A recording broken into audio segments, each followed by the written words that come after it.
ये Islamic expansion का part है। इस्लाम को बढ़ाना है, देश को इस्लामिक बनाना है, तो हिंदू धर्म को ख़त्म करना उसी का पार्ट है। ये उसी के मोहरे हैं सब। ये क्या झूठ बोल रहे हैं सब, ये सब एक नंबर के झूठे और बेईमान हैं। ये इतिहास के मामले में बेईमान है। इनका उद्देश्य है कि किसी तरह से हिंदू संस्कृति को, हिंदू धर्म को, हिंदू राजाओं को अपमानित करके, नीचा दिखा करके वहाँ पर इस्लाम के बढ़ावा में सहयोग करें। सहमत को मानने वाला क्या ईसाई कहलाएगा? या तो अगर मुसलमान और ईसाई कहलाएगा तो सऊदी अरब भी सहमत को मानता है। ये पाकिस्तान के ISI और ISIS से जुड़े हुए लोग हैं। मैं तो कहता हूँ भारत सरकार से इनकी जाँच कर ले, पता चल जाएगा। चोल सम्राट राजा राज की धार्मिक पहचान को लेकर अब विवाद की स्थिति शुरू हो गई है।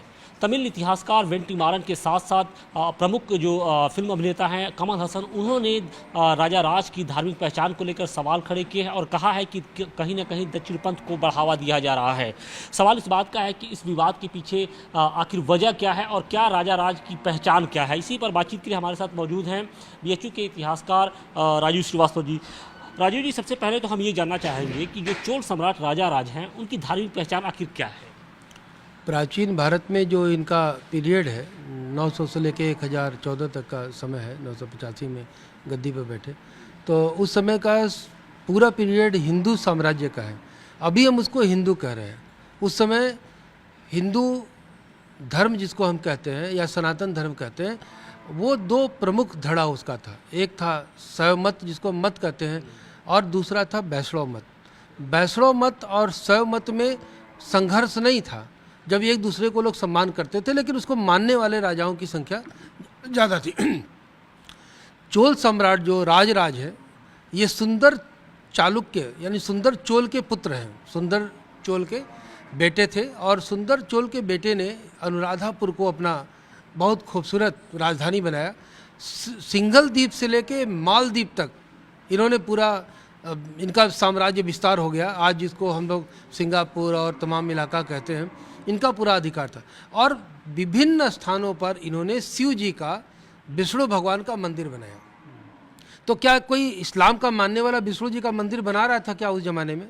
जिसको तौर पे जो तमिलनाडु वगैरह में जो मंदिर बने हैं वो बहुत बेहतरीन आर्किटेक्ट के नमूने माने जाते हैं। देखिए, तमिलनाडु को दो तरह से पहचाना जा सकता है। एक तो तमिलनाडु में वो समय जब चोलों का, चालुक्यों का, ऐसे हिंदू राजाओं का या सनातनी राजाओं का शासन था, जिस समय मंदिरों का निर्माण हुआ, मंदिरों की प्रतिष्ठा बढ़ी और मंदिरों की वजह से भारतीय संस्कृति का उत्थान हुआ।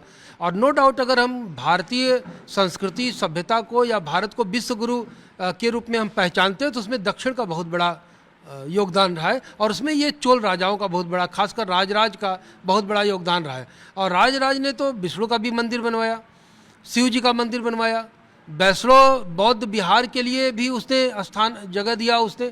तो जो चोल राजा थे, ये बेसिकली एक तरह से सहिष्णु राजा थे, जो राज था। और राज की पहचान एक शिव भक्त के रूप में होती है। तो शिव भक्त को कमल हसन क्या इस्लामिक मानते हैं? शिव भक्त को क्या वो अरब में, सऊदी अरब में जो है, उसको क्या वो शैव मत का मानते हैं? तो वो किस बिहार पर कह रहे हैं? क्योंकि वो ईसाई धर्मांतरण का क्षेत्र है, वहाँ पर वो वही बोलेंगे जो विदेशी बोलते हैं। तो विदेशियों को हिंदू संस्कृति को नीचा दिखाना है तो कभी कमल हासन को आगे कर देंगे, कभी किसी इतिहास को आगे कर देंगे। ये उन सब का धंधा बन चुका है। वो आरोप लगा रहा है कि जो दक्षिणपंथी जो विचारधारा से प्रभावित जो लोग हैं, वो हमारी जो विरासतें हैं उनको छीनते जा रहे हैं, और अब जो राजा राज हैं उनको भी वो हिंदू बता रहे हैं। तो आखिर किस बात की चिढ़ है?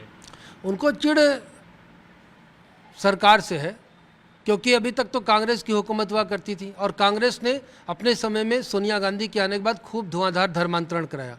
वहाँ तो जो धर्मांतरित हो गए हैं, ईसाई बन गए हैं, वो क्या हिंदू धर्म को मानेंगे क्या? वो राज को मानेंगे।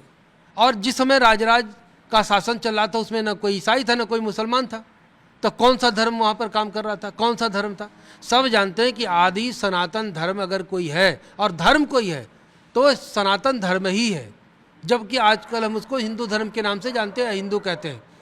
अब ये कह रहे हैं कि उस समय हिंदू शब्द का कोई प्रयोग, कमल हासन ने कहा हिंदू शब्द का कोई प्रयोग नहीं हुआ था। तो सनातन था ना, शैव मत था, वैष्णव मत था। तो ये वैष्णव मत, शैव मत, इसको अगर टोटलिटी में देखें तो क्या है, आजकल उसको हिंदू धर्म कहते हैं। वैसे तो कमल हासन के जो पूर्वज थे वो भी हिंदू थे, वो अगर स्वीकार कर लें, वो भी जानते होंगे अच्छी तरह से। तो ये कमल हासन वगैरह विदेशियों के एजेंट हैं, ये सब पैसा लेकर के भाषण देते हैं, बोलते हैं। देखिए, एक रवायत शुरू हो गई है। हम देख रहे हैं कि बॉलीवुड से लेकर जो दक्षिण की जितनी फिल्में हैं वहाँ पर हिंदू धर्म को टारगेट किया जा रहा है। उनसे जुड़े हुए जो देवी देवता हों या फिर इतिहास की जो राजा रहे हों, और उनको लेकर तमाम तरह की जो कंट्रोवर्शियल चीज़ें हैं वो सामने लाती जा रही। तो क्या उसी का एक पार्ट इसे मानते हैं क्या? उसी का पार्ट है, ये इस्लामिक एक्सपेंशन का पार्ट है। इस्लाम को बढ़ाना है, देश को इस्लामिक बनाना है, तो हिंदू धर्म को ख़त्म करना उसी का पार्ट है। ये उसी के मोहरे हैं सब। आप देख लीजिए कि वहाँ धर्मांतरण हो रहा है, तो उस पर तो नहीं बोल रहे कि क्यों 2 किलो चावल दे करके ईसाई बनाए जा रहे हैं। इस पर तो कोई सवाल खड़ा नहीं किया। अब राजराज को कह रहे हैं कि राजराज क्या थे, बौद्ध थे क्या? राजराज तो शैव भक्त थे, शिव जी का मंदिर उन्होंने बनाया। और उस समय शैव मत, वैष्णव मत और बौद्ध धर्म की लड़ाई चल रही थी। लड़ाई क्या, उनका संघर्ष था आपस में। लेकिन इन्होंने सिंगल द्वीप जो बौद्ध धर्म का, तो उस पर भी इन्होंने आधिपत्य कर लिया, मालदीव पर आधिपत्य कर लिया। इनका बहुत बड़ा साम्राज्य था। तो जहाँ जहाँ ये गए, विष्णु जी का मंदिर बनवाया, शिव जी का मंदिर बनवाया। 2 ही मत थे, वैष्णव मत भी थी, शैव मत, इसलिए इनको उदार कहा गया। कर्ण सिंह, जिनकी गिनती कांग्रेस के बुद्धिजीवी नेताओं में होती, उन्होंने भी इस बात का विरोध किया है कि नहीं, वो हिंदू थे। आप कैसे कह सकते हैं कि वो हिंदू नहीं थे? कर्ण सिंह खुद बहुत बड़े हिंदू संस्कृति के और सनातन संस्कृति के विद्वान हैं, इसलिए उन पर कोई सवाल खड़ा नहीं कर सकता, वो चाहे जिस पार्टी में रहे, जिस दल में रहे। कर्ण सिंह ने कहा है, और कर्ण सिंह के अलावा इतिहास कह रहा है। तो ये सब इतिहास से भी ऊपर है। इतिहास की कौन सी किताब ये पढ़ कर आए हैं? किस किताब में लिखा हुआ है? मैं चुनौती देता हूँ इनको कि ये बता दे कि वो शैव मत को मानने वाला था, और शैव मत को मानने वाला क्या मुसलमान कहलाएगा, शैव मत को मानने वाला क्या ईसाई कहलाएगा? या तो अगर मुसलमान और ईसाई कहलाएगा तो सऊदी अरब भी शैव मत को मानता है, पूरे यूरोप भी शैव मत को मानता है। अगर इन कमल हासन और इनकी बात को हम ले लें तो ये क्या झूठ बोल रहे हैं सब। ये सब एक नंबर के झूठे और बेईमान है। ये इतिहास के मामले में बेईमान है। इनका उद्देश्य है कि किसी तरह से हिंदू संस्कृति को, हिंदू धर्म को, हिंदू राजाओं को अपमानित करके, नीचा दिखा करके वहाँ पर इस्लाम के बढ़ावा में सहयोग करें। ये पाकिस्तान के ISI और ISIS से जुड़े हुए लोग हैं। मैं तो कहता हूँ भारत सरकार से इनकी जांच कर ले, पता चल जाएगा ये कमल हासन कौन इतिहास का जानकार है, कौन सा विद्वान आ गया ये। हाँ, इतिहासकार कोई कहता तो उससे डिस्कशन करने की बात थी। ये कमल हासन अब बताएगा क्या कि राजराज कौन थे, चोल साम्राज्य कौन था, जब चालुक्य कौन थे, ये बताएगा क्या? खैर, हम उस समय की अगर चोल राजा या फिर चोल जो राज्य उसमें था, उसका विस्तार कहाँ कहाँ तक था, किन किन राज्यों में था उस समय? देखिए, चोल जिस समय आए थे, खासकर राजराज जब प्रथम जो सुंदर चोल के पुत्र थे, तो इन्होंने आज का जो समय है, आज का आप जितना सोच सकते हैं, चाहे वो सिंगल द्वीप हो चाहे वो मालदीप हो, वहाँ तक उनका अधिकार क्षेत्र था। मतलब हम समुद्र के उस पार भी इनका अधिकार क्षेत्र, जो आज 5, 6, 7 देशों में बढ़ चुके हैं। जो अखंड भारत की परिकल्पना आज हम लोग करते हैं कि अखंड भारत का भूखंड कहाँ होना चाहिए, तो भारत के भूखंड को विस्तारित करने में चोल साम्राज्यों का बहुत योगदान था। और खासकर हिंदू संस्कृति को आप बाली में देख लीजिए, मालदीव में देख लीजिए, इंडोनेशिया में देख लीजिए, अगर वहाँ पर शैव मत का मंदिर है, यानी शिव जी का मंदिर है या विष्णु जी का मंदिर है, तो किसने बनवाया? ये चोल राजाओं ने बनवाया। तो चोल राजाओं के जो सांस्कृतिक पहचान थी, हिंदू सांस्कृतिक पहचान थी, इसलिए इन्होंने हिंदू धर्म और संस्कृति का पूरी दुनिया में विस्तार किया। और जहाँ जहाँ भी मंदिर मिलते हैं, इन्हीं की देन है।